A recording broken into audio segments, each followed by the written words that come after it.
Halo Bapak Ibu dosen dan teman-teman sekalian, saya Michelle Hamdani dengan NIM 182-23037 akan menjelaskan mengenai penjelasan matematika, sampling, dan rekonstruksi sinyal. Jadi, kita akan menjelaskan mengenai Dirac delta dengan simbol D ini. Jadi, Dirac delta ini adalah alat matematika untuk mengukur di waktu tertentu ini dengan cepat dan tepat. Nah, Dirac delta ini kita bisa lihat seperti tegak lurus. Tegak lurus seperti ini. Nah, jika T-nya detiknya sama dengan 0, kan dia akan infinity dengan batas luasnya yaitu 1. Jika titiknya tidak sama dengan 0, maka dia hasilnya akan 0. Seperti di gambar ini. Selanjutnya ini adalah rumusnya. eh, Integral infinity to in minus infinity xt kali delta t minus t0 dt sama dengan x t0. Ini adalah hasil dengan Dirac deltanya telah ditentukan. Bayangkan ini sumbu y-nya adalah xt. Dirac deltanya, sumbu x-nya adalah t. Dirac deltanya kan tegak lurus seperti ini. Nah, t minus t0 ini, jika ini adalah t0-nya, maka dia akan mencapai sumbu y-nya, yaitu x. X dalam kurung t0. Sama seperti selanjutnya ini, seperti ini, Dirac deltanya berada di T1. Sehingga dia ada di sumbu X, T-nya, dengan hasil X dalam kurung T1 dalam kurung. Seperti itu. Selanjutnya adalah sampling. Sampling merupakan pengambilan nilai gelombangnya per periode waktu. Sehingga ini dengan simbol G, detik, sigma infinity to minus infinity, delta T minus T indeks periode. Nah, bayangkan, setiap sampling ini adalah per periodenya ini. Jadi ini periode ke-1, periode kedua, periode ketiga, periode keempat, selanjutnya ini ditentukan di atas detik. Jadi kan periodenya kan perpotong-potongan waktu. Jadi pastinya berada di atas waktu. Tapi ini adalah indeks. Pasti ini adalah indeks pertama, indeks kedua. Jadi Dirac deltanya ini diukur berdasarkan periodenya. Jadi tegak lurus ini per periodenya untuk menentukan sampling gelombang analog ini. Selanjutnya adalah sinyal hasil sampling. Ini adalah perpaduan antara sinyal analog dengan sinyal sampling yang telah kita lakukan. Jadi Ft kali Gt, sigma infinity itu minus infinity, F indeks periodenya keberapa, dikali delta T minus indeks periode. Ini detik ya. Nah, jadi kalau kita berada di detik 0,1, indeks periodenya kan 1. Dia ada di indeks periode ke-1. Nah, sama juga nih dengan indeks periodenya, frekuensinya dari gelombang analog ini.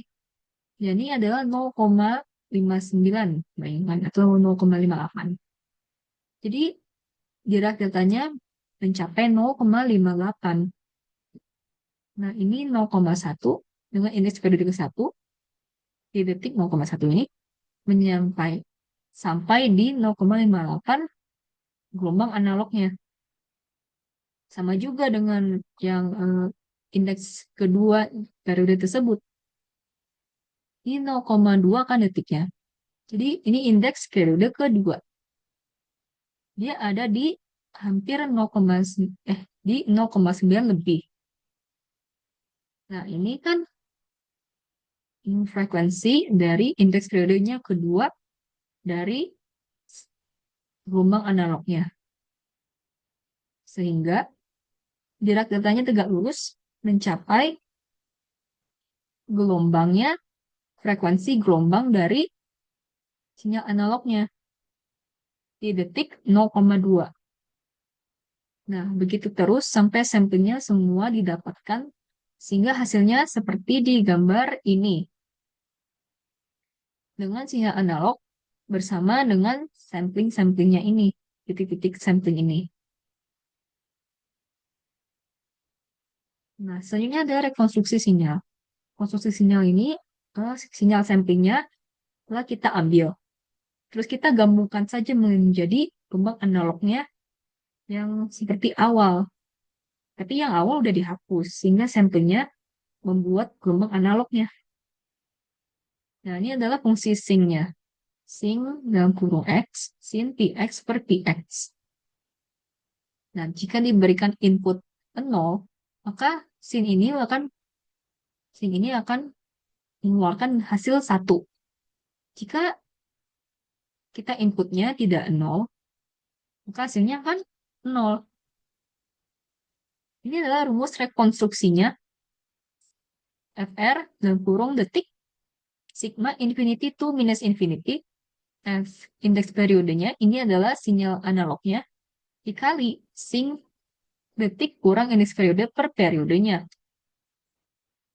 Nah, jika ini adalah periode ke-1 dan periode kedua, di detik 0,1 dan di detik 0,2, maka per periodenya, per periode ini, jadi kita tinggal eh, menggabungkannya dari periode ke sini di detik 0,1 di indeks ke yang di sini. Jadi kita menggabungkan saja. Nah, sampai ke indeks ke-2 sampai 3, ke indeks ketiga dan keempat, ke indeks 4 dan 5, sampai seterusnya sampai habis. Sampai kita bisa membuat sinyal analognya kembali. Jadi kita akan mendapatkan nilai konstannya dari sinyal analognya dengan kita menggabungkan per periode sampling tersebut. Selanjutnya kita akan menjelaskan mengenai aliasing. Aliasing itu eh, jika kita mengambil gelombangnya berbeda dengan hasil keluar gelombang setelah sampling. Itu namanya aliasing. Ini adalah dalam Nyquist. Eh, Frekuensi yang kita harus lakukan samplingnya harus lebih atau sama dengan 2 kali gelombang analognya supaya lebih akurat saja gitu. Lebih akurat dan tidak nyeleneh gelombangnya dari awal. Nah, jika yang awalnya ini kan pink. Nah, pink kan ini frekuensinya tinggi. Tapi kita hanya ambil samplingnya berjauh ini, berjauhan sekali. Jadinya kan titik titik titik titik titik titik titik titik titik titik titik dan komputernya menggabungkan titik tersebut tanpa tahu bentuk aslinya seperti apa. Nah, dia tinggal menggabungkan titik ini sampai selesai. Nah, hasilnya kan berbeda nih. Dia kan hanya menggabungkan titik ini tanpa tahu bentuknya seperti apa. Padahal kan ini aslinya frekuensi tinggi, tapi dia jadinya frekuensi rendah. Itu adalah aliasing. Cara menanggulanginya itu kita harus memberikan samplingnya lebih banyak supaya saat dia menggabungkan titik-titiknya akan lebih masuk akal seperti gelombang analog pertama. Oke, sekian dari saya. Terima kasih sudah mendengarkan.